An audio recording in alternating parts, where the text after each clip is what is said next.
ஜனாதிபதி தேர்தல் களம் 2024.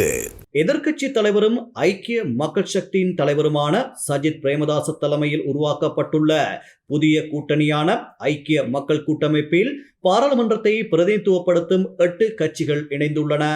இந்த கட்சிகளுடன் உடன்படிக்கை கைச்சாத்திடும் நிகழ்வு இன்று கொழும்பு சுகததாச உள்ளக விளையாட்டரங்கில் இடம்பெற்றது. நம்பகமான பார்வை.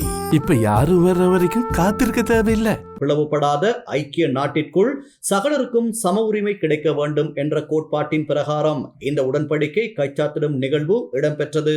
ஐக்கிய மக்கள் சக்தி, ஜனநாயக மக்கள் முன்னணி, மலையக மக்கள் முன்னணி, தொழிலாளர் தேசிய முன்னணி, ஸ்ரீலங்கா முஸ்லிம் காங்கிரஸ், சுதந்திர மக்கள் சபை, அர்ஜுன ரணதுங்கவின் மக்களின் குரல் கட்சி, ஸ்ரீலங்கா சுதந்திர கட்சியின் தயாஸ்ரீ ஜெயசேகரவின் தரப்பு உள்ளிட்ட 8 கட்சிகள் கூட்டணியின் பிரதான பங்காளிகளாக உள்ளன.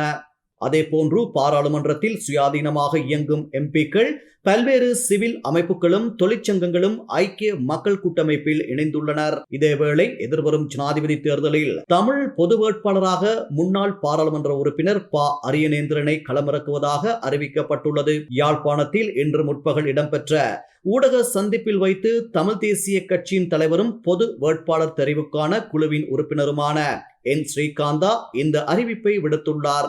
7 தமிழ் கட்சிகளும் 7 சிவில் அமைப்புகளும் இணைந்து உருவாக்கியுள்ள தமிழ் தேசிய பொது கட்டமைப்பின் சார்பில் தமிழ் பொது வேட்பாளராக ப. அரியநேந்திரன் ஜனாதிபதி தேர்தலில் போட்டியிட உள்ளார். தமிழ் தேசிய பொது கட்டமைப்புக்கான உடன்படிக்கை அண்மையில் கைச்சாத்திடப்பட்டதுடன் தமிழ் பொது வேட்பாளரை தெரிவு செய்வதற்காக குழு ஒன்றும் நியமிக்கப்பட்டது. இந்த குழு பல்வேறு கட்ட கலந்துரையாடல்கள் மற்றும் ஆய்வுகளை மேற்கொண்டு தமிழ் பொது வேட்பாளராக முன்னாள் பாராளுமன்ற உறுப்பினர் ப. அரியநேந்திரனை களமிறக்குவதற்கு தீர்மானித்துள்ளது.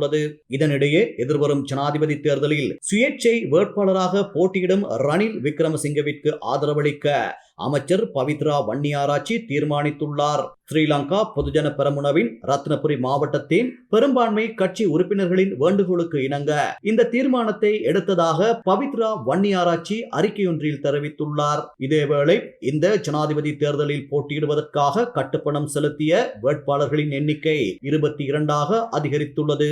இதன்படி ஜனாதிபதி தேர்தலுக்கு 11 அங்கீகரிக்கப்பட்ட அரசியல் கட்சிகள் கட்டுப்பணம் செலுத்தியுள்ளதாக தேர்தல்கள் ஆணைக்குழு தெரிவித்துள்ளது.